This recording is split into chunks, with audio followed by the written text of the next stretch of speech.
Comet of the Century, presented by Science at NASA.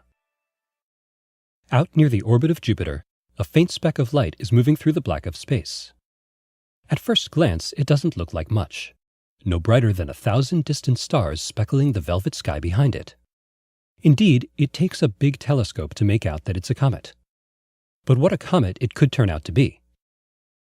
Later this year, Comet Ison could blossom into a striking naked-eye object visible even in broad daylight.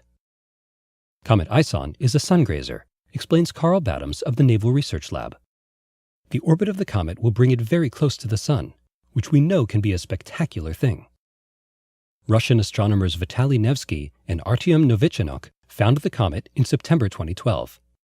It bears the name of their night sky survey program, the International Scientific Optical Network, or ISON.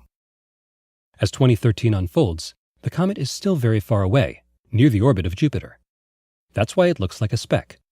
But for an object at such extreme distance, it is actually very bright, says Badams. The comet's glow suggests that it is spewing gas and dust from a fairly large nucleus, in the 1 to 10 kilometer range, estimates Matthew Knight of the Lowell Observatory. On November 28, 2013, this dirty snowball will fly through the Sun's atmosphere little more than 1 million kilometers from the stellar surface. If the comet survives, a big if, it could emerge glowing as brightly as the Moon, briefly visible near the Sun in broad daylight. The comet's dusty tail stretching into the night sky could create a worldwide sensation. Some reporters have started calling Ison the Comet of the Century, but Don Yeomans of NASA's Near-Earth Object Program thinks that's premature. I'm old enough to remember the last comet of the century, he says.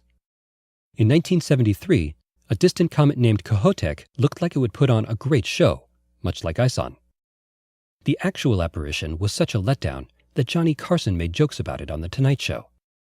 It fizzled, said Yeomans. Comets are notoriously unpredictable.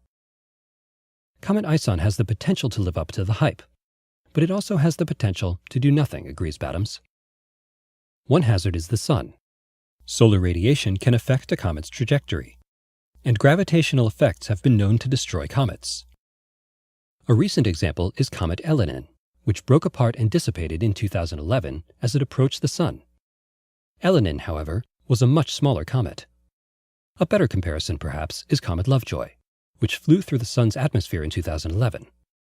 Lovejoy emerged intact and wowed observers with a garish tail for weeks. Comet Ison is at least twice as big as Comet Lovejoy, notes Knight. This would seem to favor Comet Ison surviving and ultimately putting on a good show. One of the most exciting possibilities would be a partial breakup. If Comet Ison splits, it might appear as a string of pearls when viewed through a telescope, speculates Badams. It might even resemble the famous comet Shoemaker-Levy 9 that hit Jupiter in 1994. A breakup would pose no threat to Earth, assures Yeomans. Comet Ison is not on a collision course. If it breaks up, the fragments would continue along the same safe trajectory as the original comet. Whatever happens, northern skywatchers will get a good view. For months after it swings by the Sun, Comet Ison will be well placed for observers in the northern hemisphere.